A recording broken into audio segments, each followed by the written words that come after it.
Quisiera recordarles que estamos terminando hoy de navegar las aguas profundas de la primera carta que escribe el apóstol Pedro a la iglesia.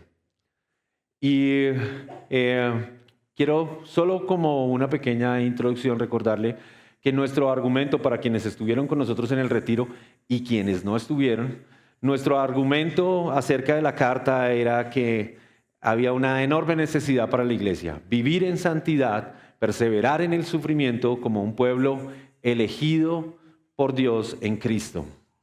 Así que, mis hermanos, con esta idea en mente, permítame leerle lo que dice Primera de Pedro, capítulo 5, versos 12 al 14.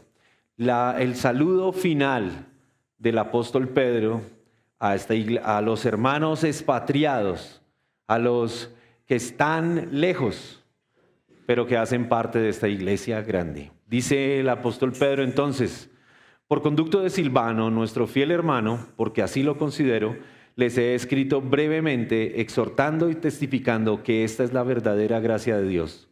Estén firmes en ella. La que está en Babilonia, elegida juntamente con ustedes, los saluda, y también mi hijo Marcos. Salúdense unos a otros con un beso de amor fraternal. Paz sea a todos ustedes que están en Cristo. Amén. Una de las más maravillosas relaciones humanas que el Señor ha constituido es la de la familia en la sangre.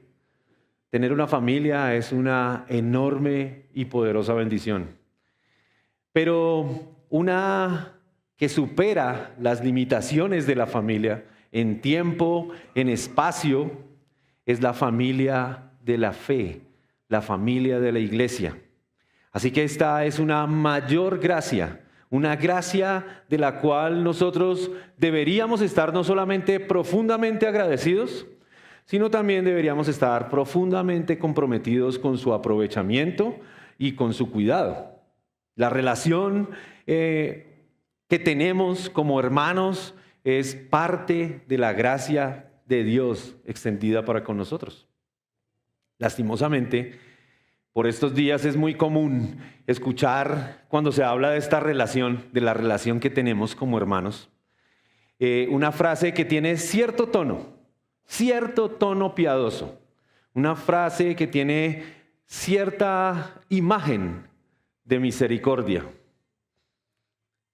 y que parece usarse más bien para esconder la falta de compromiso con la gracia del Señor y de permitirnos de alguna manera ocultar algunas de nuestras debilidades. Yo no sé si usted ha escuchado, pero es común escuchar esta frase que dice: sí, somos hermanos y nos amamos, pero no tenemos la necesidad de ser los más íntimos hermanos o los más cercanos.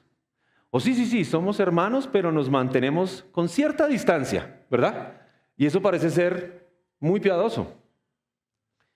Y yo no pretendo promover con esto como una idea de un ideal.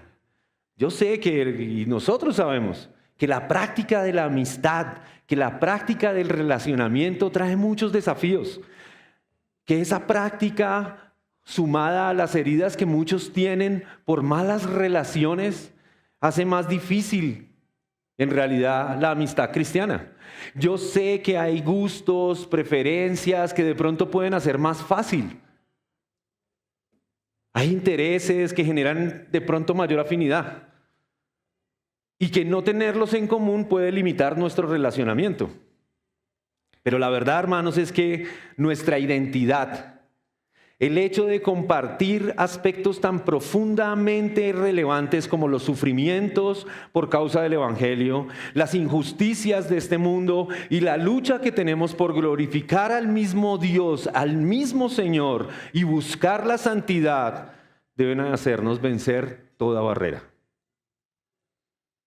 Así que creo que esta frase se usa más bien como un pretexto, una excusa para justificar la falta de interés, la falta de, como dirían hoy, empatía o la falta de esa acción intencional hacia los demás. Quizás es una manera de mostrar nuestra actitud individualista, en donde priorizamos nuestras preferencias personales por encima de la comunión. Hermanos, en esta sociedad que valora tanto la privacidad y la autonomía,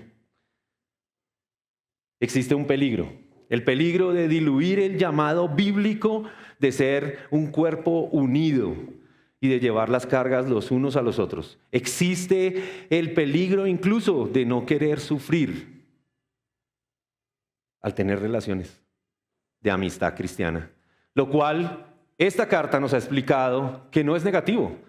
Sufrir aún injustamente tiene un propósito, el de ser edificados, el de crecer espiritualmente. Así que, hermanos, el llamado bíblico de amarnos fraternalmente implica más que un sentimiento distante. Debe manifestarse físicamente a través de gestos concretos, de un cuidado mutuo, de una ayuda, de una cercanía y de una comunión intencional, para lo cual es necesaria la gracia del Señor que nos ayuda en nuestras debilidades.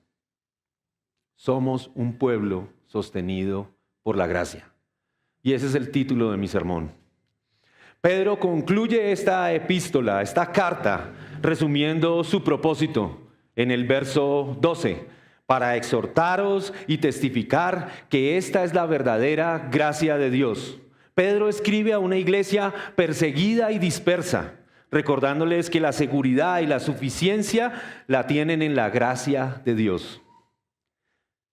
Así que recordemos, hermanos, hemos sido llamados a vivir en santidad y a perseverar en el sufrimiento como un pueblo elegido en Cristo.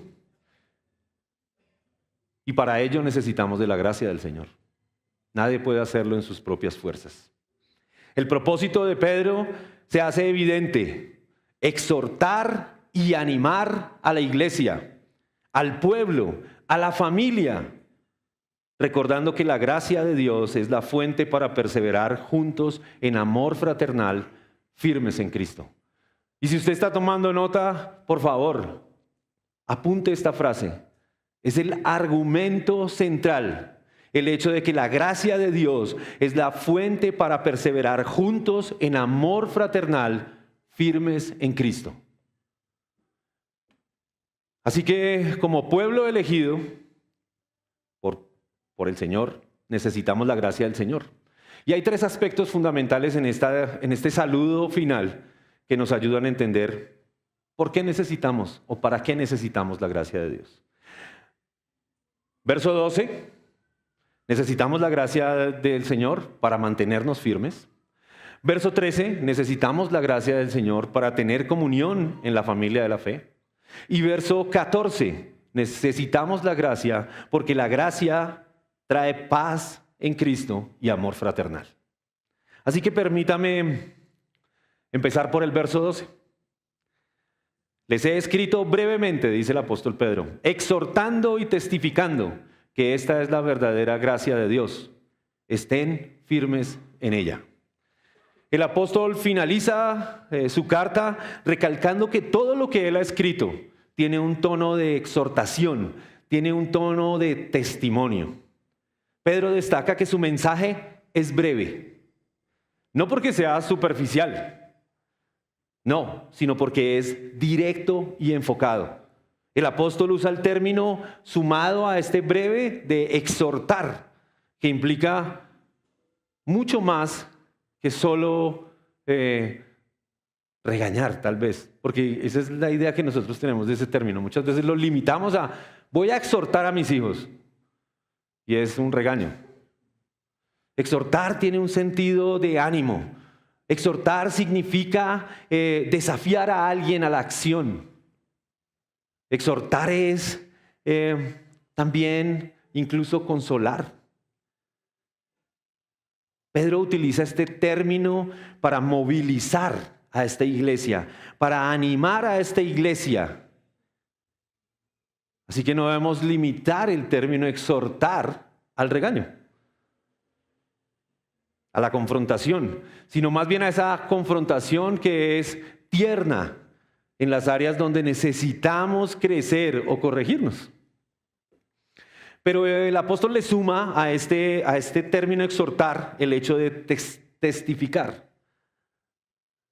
Esto agrega aún más peso a su mensaje. Esta pequeña introducción del saludo tiene un gran peso. No se trata de una idea personal del apóstol Pedro, no se trata la idea de un testimonio basado simplemente en mis opiniones. No. El testimonio que da el apóstol Pedro está basado en la verdad de Dios y en su experiencia personal con Cristo. Una experiencia que nos exhorta, porque es una imagen viva.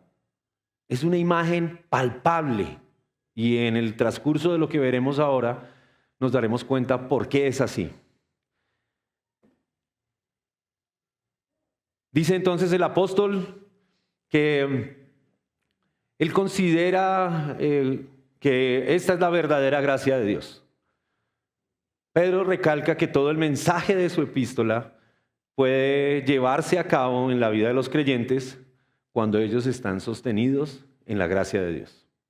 Porque esta es la verdadera gracia de Dios. Pedro dice algo así como: hermanos, los animo y les aseguro que la gracia de Dios nos salva y nos sostiene. La gracia de Dios nos esfuerza a la santidad. La gracia de Dios nos ayuda a hacer lo bueno y no temer. La gracia de Dios nos ayuda a amar a nuestras esposas. La gracia de Dios ayuda a nuestras esposas a poner sus ojos en lo interior.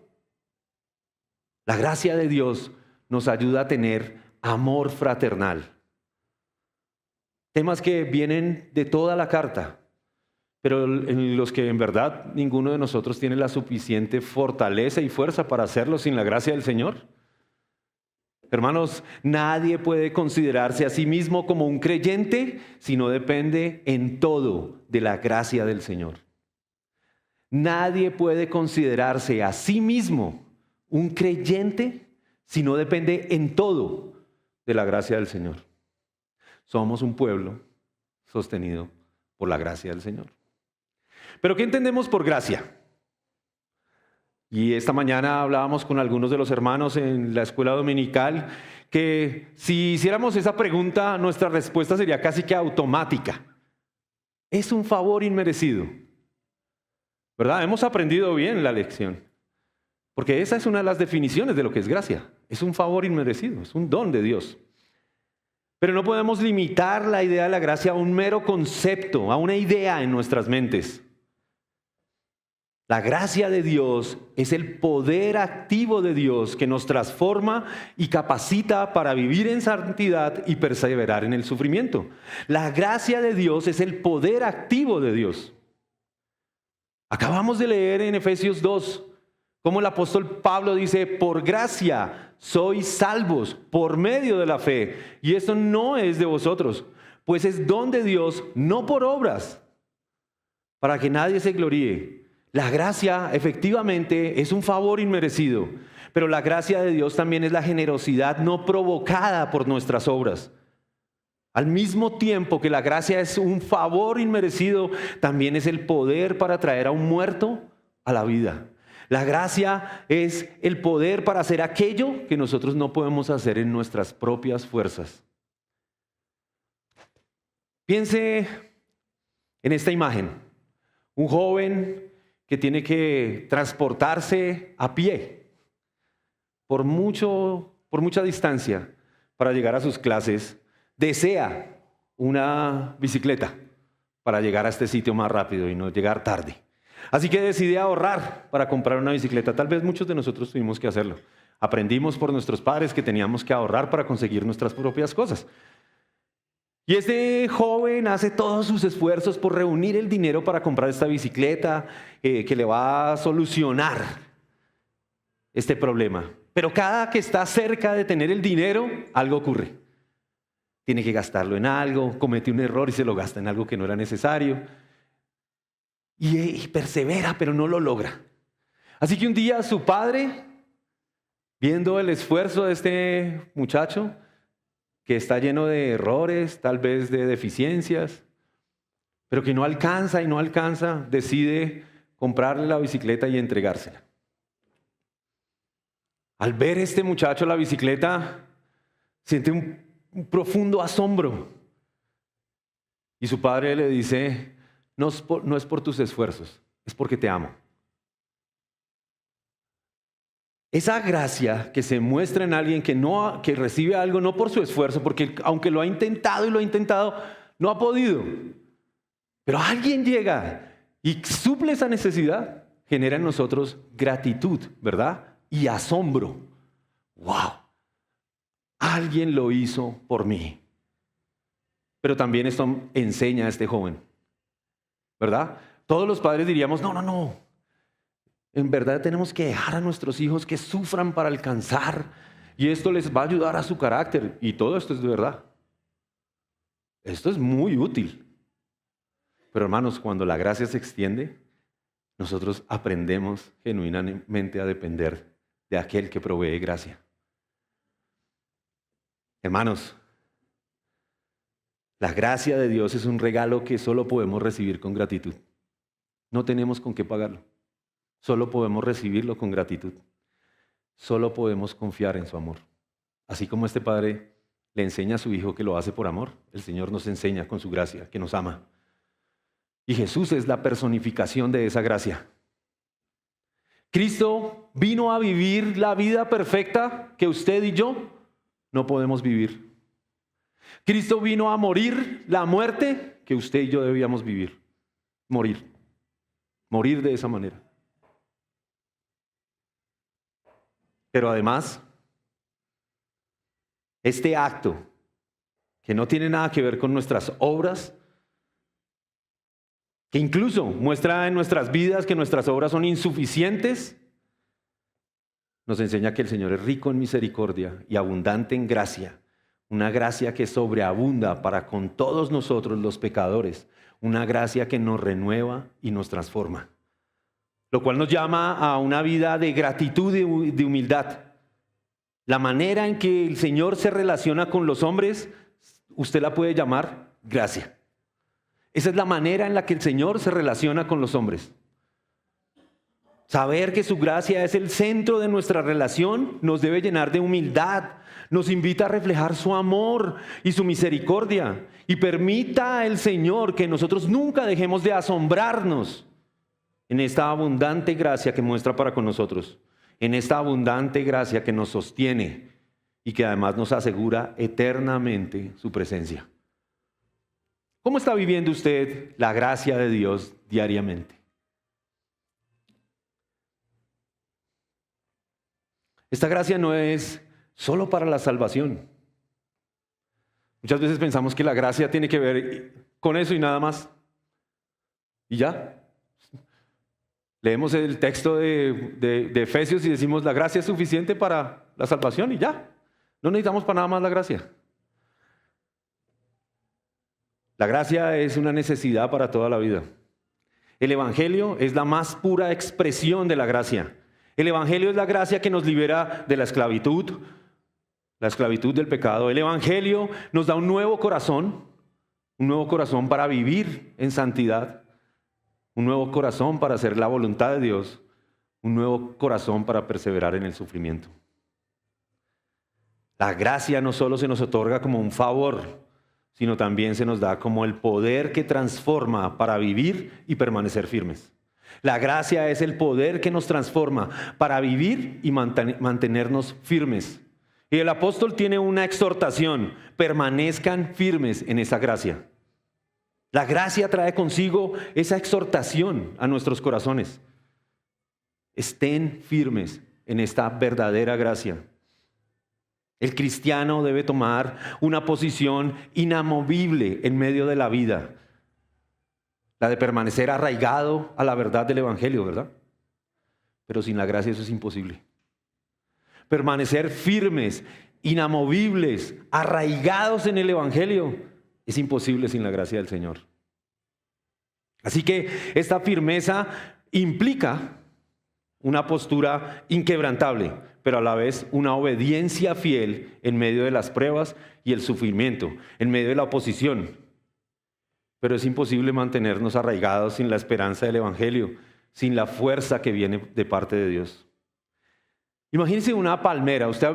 Últimamente hemos visto mucho sobre huracanes, ¿verdad? Y sobre tormentas y las situaciones que acontecen en este mundo con el tema del clima a veces se vuelven como medio raras y extrañas. Piensen en esa palmera que usted ve en las imágenes de la playa, firme ahí, aunque un poco doblada, pero firme. Pero llega la tormenta, viene el huracán y esta palmera entonces empieza a moverse y las imágenes que vemos en televisiones generan terror, ¿verdad? O sea, una palmera inmensa tambaleando de un lado para el otro, movida por las corrientes de viento y la tormenta. Y otros árboles que están a su alrededor son arrancados y se desprenden sobre las casas o los carros. Hermanos, la gracia de Dios es una raíz tan profunda que nos permite vivir en santidad y perseverar en el sufrimiento como esa palmera se mantiene anclada a las piedras, a las rocas que están en la playa. Así el cristiano debe estar firme en la fe. Aunque las pruebas y las dificultades lo golpeen, su fortaleza no está en sí mismo, sino en el arraigo, en la gracia que hay en Cristo. Estar firmes significa depender de Dios, quien nos sostiene en su gracia, cuando todo a nuestro alrededor se tambalea. Estar firmes significa depender de Dios, aun cuando todo se tambalee, aun cuando todo parezca caer. Examinemos nuestros corazones y respondámonos a nosotros mismos cómo enfrentamos las dificultades. ¿Nos tambaleamos o nos mantenemos en nuestra esperanza de la gracia de Dios? ¿Recurrimos a la oración y a las escrituras en tiempos de sufrimiento? ¿O buscamos la gracia y el favor en las acciones de este mundo? En nuestra vida cristiana, hermanos, las pruebas pueden ser muy fuertes. El sufrimiento puede venir para hacernos tambalear. Pero según lo que dice el apóstol Pedro, podemos mantenernos firmes porque nuestra raíz es la gracia de Dios, la verdadera gracia de Dios. Y no solamente porque la raíz es la gracia de Dios, sino porque su promesa, la promesa de la gracia de Dios, es sostenernos, aún en medio de las dificultades. Esta raíz parece invisible, pero es poderosa. Esta raíz de la gracia nos asegura que aunque los vientos de la vida sean intensos, Dios es quien nos mantiene estables y seguros en medio de la tormenta. Estar firmes, dice el apóstol Pedro. Entonces, estar firme no significa que no habrá dificultades. Es más, implica que habrá dificultades. Estar firme como esta palmera o este árbol en medio de la tormenta significa que permanecemos constantes porque confiamos en aquel que nos sostiene y no permite que seamos destruidos. Y el apóstol se presenta a sí mismo como un ejemplo de esta firmeza. El apóstol Pedro es un ejemplo de fidelidad. Y pareciera como una contradicción, ¿verdad? Porque la imagen que tenemos de Pedro muchas veces solamente se apunta hacia un momento específico.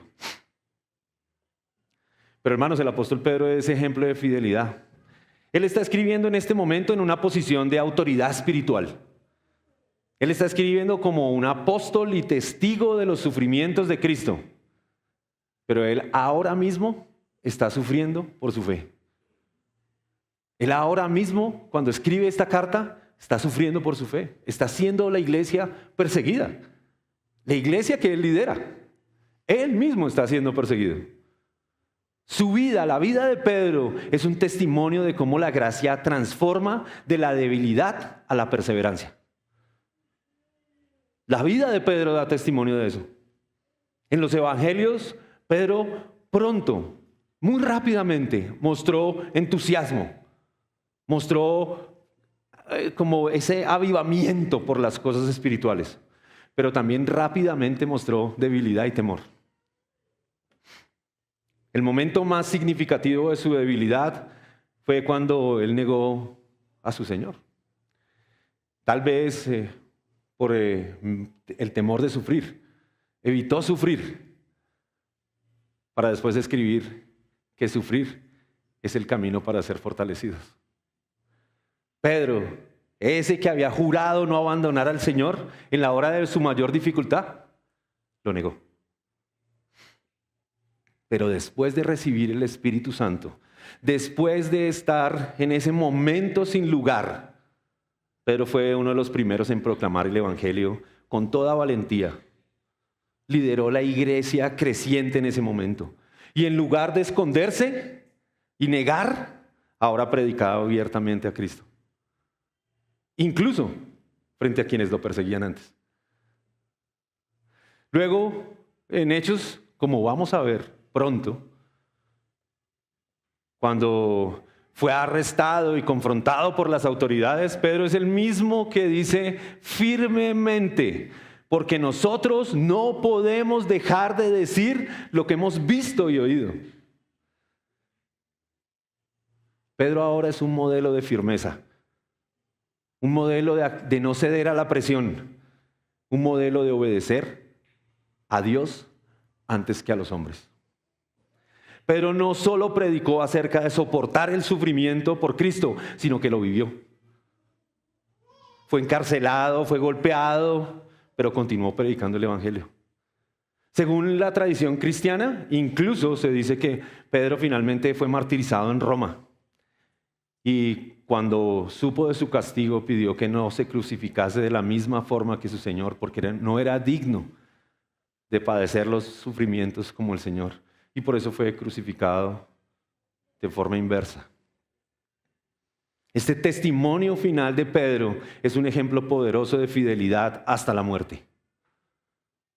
Pedro mostró que por la gracia de Dios, el que una vez fue débil y temeroso, ahora fue hecho fuerte y fiel hasta el final. No porque se tratara de un hombre perfecto, sino más bien al ser un hombre transformado por la gracia y el amor de Cristo, podía soportar los sufrimientos. Es Dios quien puede transformar nuestras debilidades y en su fortaleza llevarnos a vivir para su gloria por medio de su poderosa gracia. Gracia que necesitamos para tener comunión entre nosotros. Continúa el apóstol.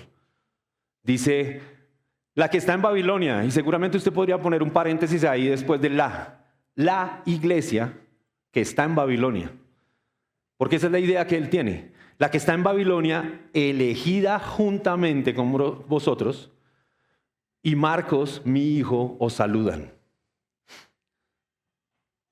Tal vez usted conoce la historia de un predicador alemán en la Alemania nazi, Dietrich Bonhoeffer. Y si no, lo invito a que usted indague un poco más sobre este buen testimonio, este muy buen testimonio de una vida cristiana. No perfecto, porque no lo era, pero un buen testimonio. Él escribió lo siguiente: el cristiano necesita a otro cristiano que le hable la palabra de Dios.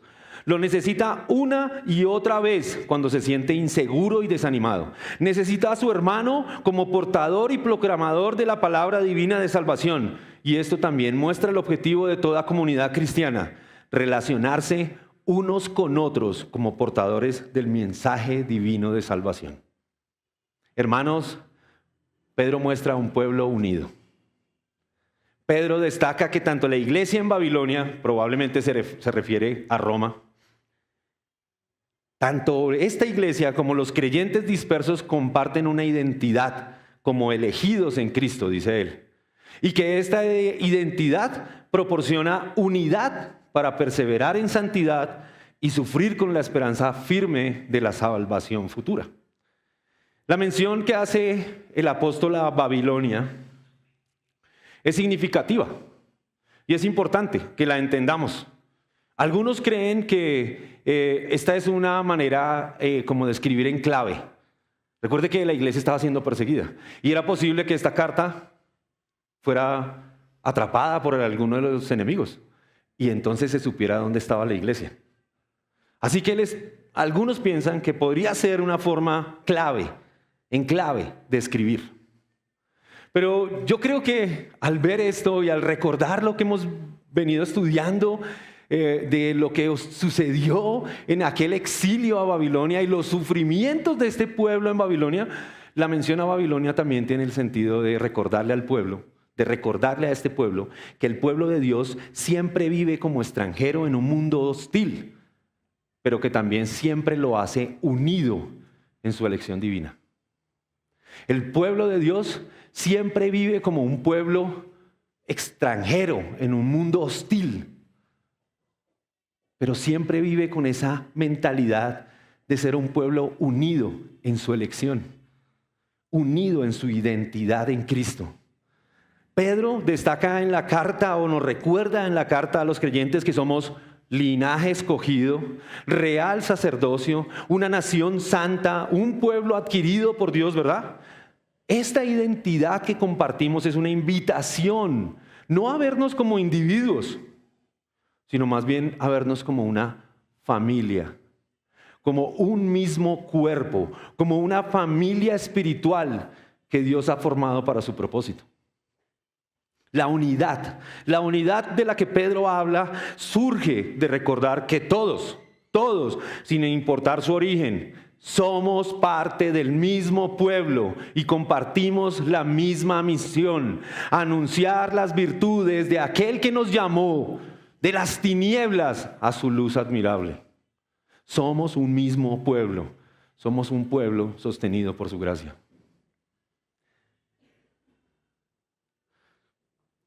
Hermano,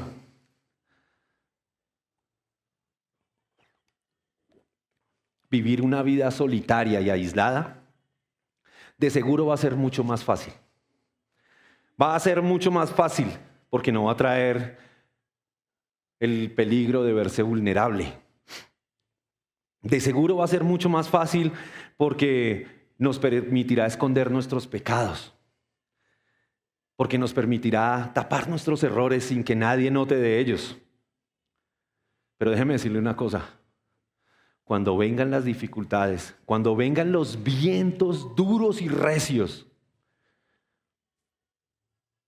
cuando la persecución como la que narra la Escritura acerca de este pueblo se haga real, cuando el sufrimiento toque las puertas de nuestros corazones, entonces la soledad, el aislamiento nos hará débiles y fáciles de quebrar. Un cristiano solitario carece de raíces profundas, pues la gracia de Dios se fortalece en la comunión. Un cristiano solitario carece de esas raíces, porque lo que dice Pedro es que en esta comunión ellos se mantienen firmes. Usted recuerda lo que dice el sabio, ¿verdad? Mejor son 2 que 1. ¿Por qué son mejor 2 que 1? Porque si cayera uno, el otro lo levantará. Dice, y advierte, pero ay de aquel cuando cayere y estuviere solo, no habrá segundo que lo levante. Si alguno prevaleciere contra uno, 2 le resistirán. Y cordón de 3 dobleces no se rompe pronto, dice el sabio Salomón. Así enseña la Escritura que luce la vida de comunión.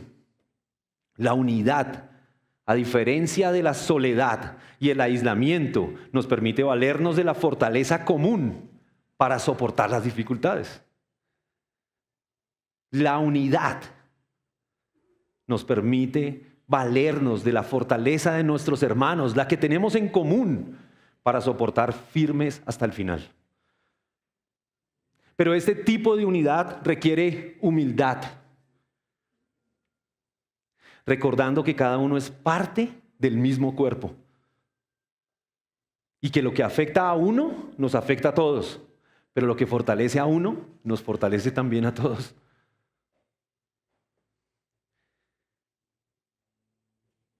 Hermanos, en un mundo que cada vez es más hostil al Evangelio, en un mundo que cada vez rechaza más estas verdades, necesitamos recordar esta identidad que tenemos como un pueblo elegido. Nuestro vínculo con otros creyentes es un reflejo de la gracia de Dios y de su propósito redentor. Nuestro vínculo, esta unidad que tenemos con otros creyentes es un reflejo de su gracia, de la gracia de Dios, pero también del plan de Dios para redimir a los suyos. Pedro reafirma esta verdad de una manera interesante. Él menciona ahora algunos de sus más cercanos colaboradores. Y estos más cercanos colaboradores son una evidencia de cómo la gracia actúa en los corazones de los hombres. Primero menciona a Silvano. Silas, tal vez lo conoce usted más por ese nombre, por esa, no sé cómo se llama, por ese, podemos decir que como, no es su apodo, es como la forma corta de decir su nombre. Silas. Entonces menciona a Silas diciendo que por conducto de él les es enviada la carta, porque él lo considera un fiel hermano. La mención de Silvano destaca la credibilidad de Silvano como colaborador cercano de los apóstoles. Y esto daba aliento a estos creyentes. Imagínense al leer esto y decir, Silvano está con Pedro. El mismo Silas que ayudó a Pablo ahora está con Pedro. La unidad de la iglesia lucía de una manera práctica.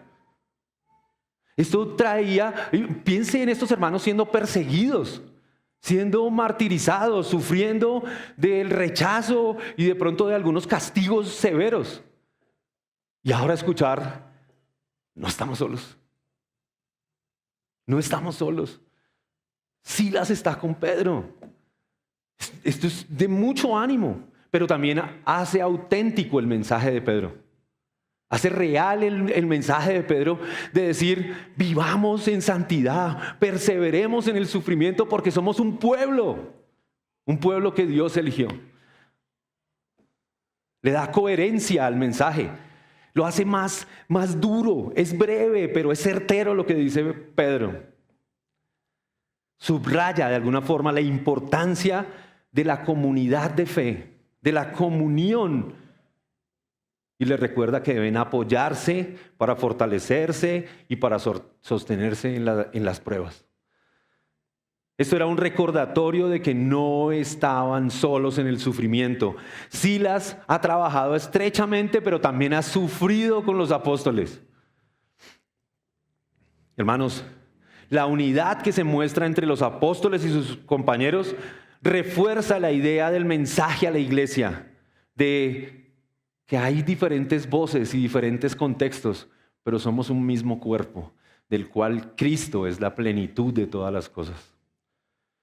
Pero el apóstol incluye a otro personaje bastante interesante en esta idea de una gracia que transforma, una gracia que es poder.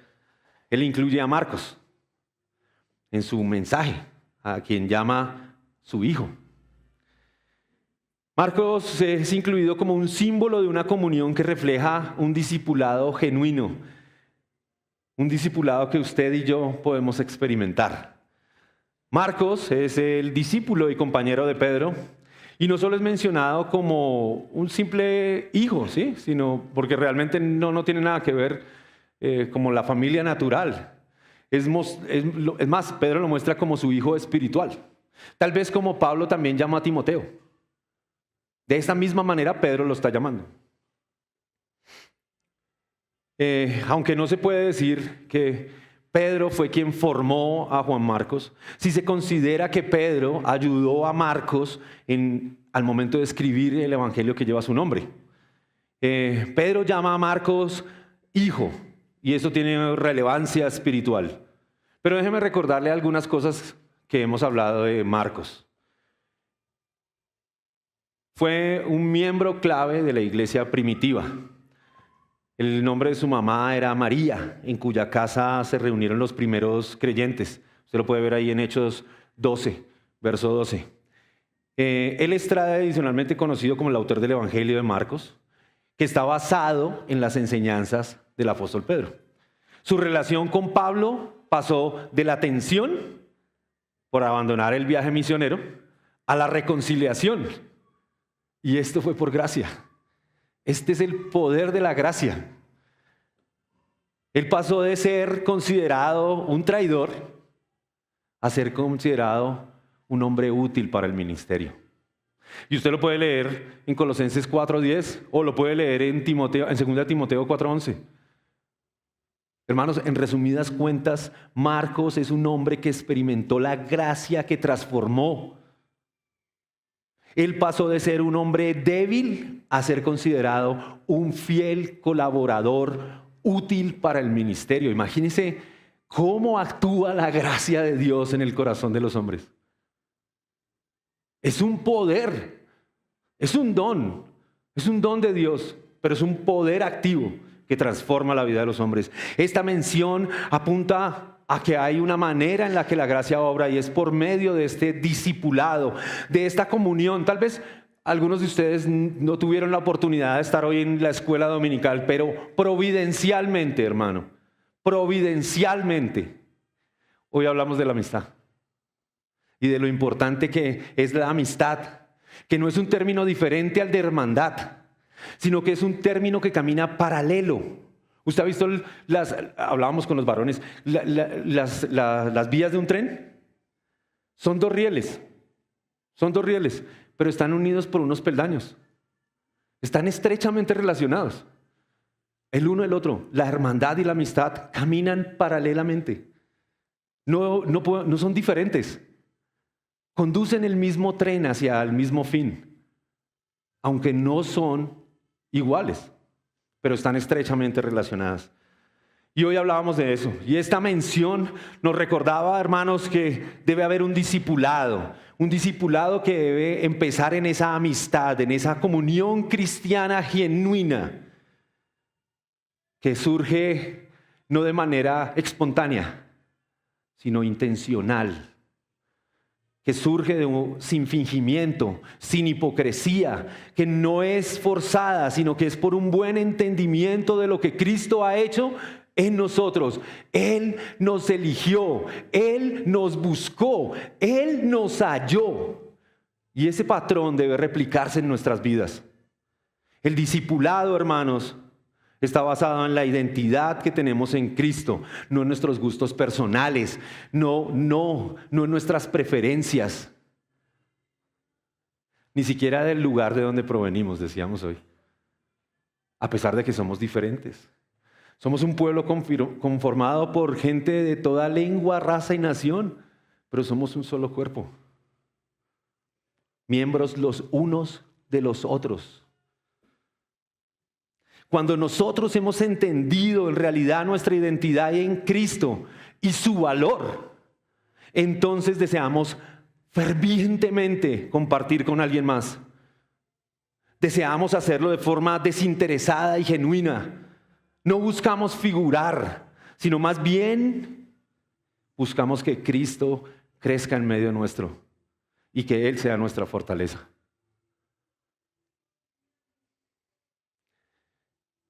Concluíamos hoy también con los hermanos como esta pequeña pregunta: ¿a quién estamos discipulando? ¿A quién estamos acompañando? ¿Quién nos está discipulando? ¿Quién nos acompaña? ¿A quién le rendimos cuentas? Hermanos, la gracia de Dios se manifiesta también en una comunión y apoyo mutuo que se da en medio de la iglesia. Pero esta gracia, hermanos, trae también entonces consigo no solamente el poder para permanecer firmes y el poder para tener comunión, sino que trae la paz de Cristo y el amor fraternal entre nosotros. Dice Pedro: saludaos unos a otros con ósculo de amor. Tal vez en su traducción no dice ósculo, pero es la palabra que más recuerdo particular de la carta en la traducción de la Reina Valera. Ósculo significa beso. Beso de amor, dice la traducción de la Nueva Biblia de las Américas.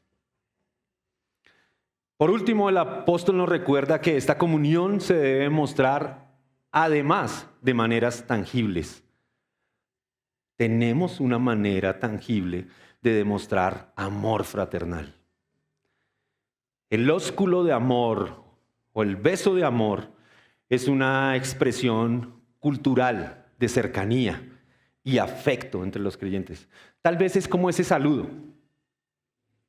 Tal vez culturalmente ahora es como saludarse, como darse la mano, como darse un abrazo entre nosotros, aunque todos a veces no nos damos un abrazo, a veces ni siquiera nos damos la mano. Más aún, a veces pasamos por el lado y ni siquiera nos saludamos. O cuando nos saludamos respondemos así: ¿cómo estás? Bien, todo bien. Cuando todo está en desorden y es un desastre. Hermanos, esta expresión que utiliza el apóstol debe animarnos y debe animar a estos creyentes que están sufriendo a mantener entre ellos un amor ferviente. ¿Sabe por qué? Porque el amor cubre multitud de pecados, dice el apóstol. Porque el amor nos llama a ser hospitalarios y a usar los dones que Dios nos ha dado para servirnos unos a otros. Vaya primera de Pedro 4, versos 9 y 10. Eso es lo que él dice. Esta generosidad de expresarnos tangiblemente el amor es una forma de promover la unidad en tiempos difíciles. El amor fraternal se sostiene en nuestras expresiones de servicio y cuidado, en nuestras expresiones físicas de amor. Sí, el amor fraternal se sostiene en eso. Por supuesto, no solo en eso, sino sí se sostiene en eso. En medio de la persecución, en medio del sufrimiento, la iglesia, hermanos, esta, como la iglesia en esos tiempos, debe ser un refugio de amor y servicio. La iglesia debe mostrar una unidad que se fortalece cuando cada miembro contribuye con sus dones para edificar a los demás. Pero además debe ser sostenida en esa expresión libre de un amor que se da en santidad. Mostrar amor fraternal en tiempos de dificultad, según la primera epístola que escribe el apóstol Pedro, implica un compromiso genuino y sacrificial hacia los demás, especialmente con los que están dentro de la iglesia, pero por medio de una respuesta práctica de amor, del amor que hay en el corazón, que Cristo ha puesto en nuestros corazones. ¿Usted recuerda cómo lo dice el apóstol Juan? El apóstol Juan dice: y si alguno de ustedes, teniendo necesidad de bienes materiales, ve a su hermano tener esta necesidad y cierra su corazón, entonces el amor del Señor no mora en usted. Juan dice: si usted es así, yo no podría decir que usted es un creyente, para ponerlo en unos términos más actuales. Hermanos, en el contexto actual, con los desafíos que tenemos en nuestra sociedad, una sociedad que es profundamente individualista, una sociedad que busca la desconexión emocional, porque las redes sociales son eso. Desconectémonos del sufrimiento. Hay una desconexión emocional, todo es bueno. Nunca nadie publica, los youtubers y la gente que influencia nunca publican sus sufrimientos, ¿verdad? Esta sociedad estigmatiza la debilidad y la vulnerabilidad. A eso se le llama bullying. Esta sociedad polariza étnica y culturalmente a las personas. Si eres afro, o si eres indio, o si eres indígena. Esta sociedad nos invita constantemente a tomar esas alternativas que no son comunión. Pero el llamado de las Escrituras es amarnos unos a otros, y cada día se vuelve más relevante y se vuelve más radical que nunca. Este amor sincero va más allá de las palabras. Este amor sincero se demuestra en actos. Bien lo decía ahora Brian. Tenemos el privilegio de tener necesidades, porque podemos mostrar la gracia de Dios por medio de su amor. Del amor de tener con qué darle a quien necesita, de visitar al que está enfermo, de sufrir con el que sufre.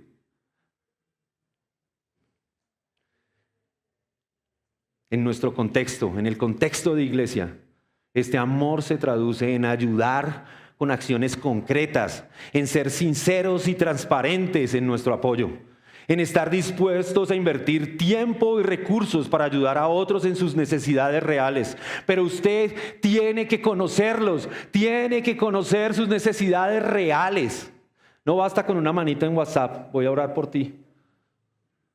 Necesitamos ser cercanos, somos un mismo pueblo. De nuevo, no pretendo idealizar la relación, pero este es un llamado, es una exhortación, es un ánimo para que obremos de esta manera que dice el apóstol Pedro. Hermanos, en tiempos de dificultad, pero aún en nuestros tiempos, el amor fraternal se manifiesta en acciones concretas y en una actitud de comprensión, compasión y disposición a servir. En estos tiempos, en los tiempos que vivimos nosotros, en donde no hay persecución, nadie nos persigue por ser cristianos. Tal vez experimentemos una que otra vez un mensaje en una predicación de YouTube o un mensaje en WhatsApp que alguien envió. Pero no experimentamos la persecución que experimentaban estos hombres. Pero estos hombres, experimentando esta dificultad, son exhortados y animados por Pedro a manifestarse su amor de manera tangible. El amor cristiano en tiempos difíciles no solo sostiene a otros, sino que es un testimonio vivo de la gracia de Dios. Al vivir este amor, la iglesia se convierte en un refugio en medio de la crisis. Una familia donde cada miembro puede encontrar apoyo, ánimo en medio de la verdad. Aunque las formas de expresar afecto pueden variar hoy, el principio del amor fraternal sigue siendo vital. Preguntémonos, hermanos, cuestionémonos si en realidad mostramos a nuestros hermanos un amor genuino. Preguntémonos, examínese cada uno en su corazón. ¿En verdad expresamos un amor genuino los unos por los otros? Hermanos, la paz que proviene de Cristo llena nuestros corazones con ese amor fraternal. La paz final que Pedro menciona es un recordatorio de la paz que solo Cristo puede dar. La paz que Cristo nos da es gracia de parte de Dios. Dice el apóstol Pablo escribiendo a los Filipenses en el capítulo 4, versos 4 al 7. Regocíjense en el Señor siempre. Otra vez les digo, regocíjense. La bondad de ustedes sea conocida de todos los hombres. El Señor está cerca. Por nada estén afanosos, antes bien en todo, mediante oración y súplica con acción de gracias sean dadas a conocer sus peticiones delante de Dios. Y la paz de Dios, que sobrepasa todo entendimiento, guardará sus corazones y sus mentes en Cristo Jesús. Hermanos, en medio de las pruebas, en medio de las dificultades, en medio de nuestras luchas, busquemos juntos esa paz que solamente hay en Cristo. Que nuestras preocupaciones sean llevadas a Cristo. Que nuestros temores para relacionarnos no sean un obstáculo, sino más bien nos ayuden a conducirnos juntos a Cristo, a exhortarnos y animarnos, reconociendo que Él es quien sostiene y guía a su pueblo.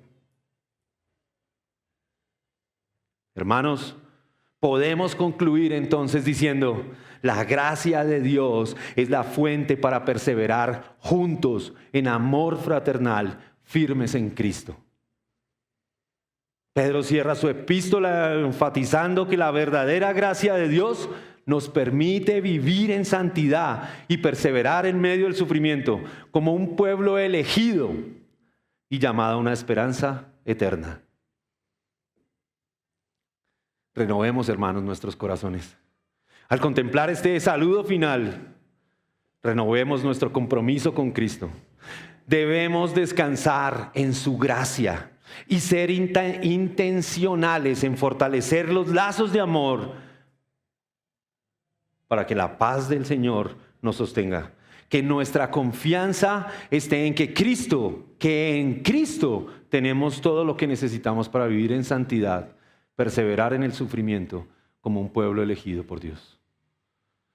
A ti sea toda la gloria, Señor, porque no es por nosotros, no es por nuestras obras, sino por tu enorme, profunda gracia.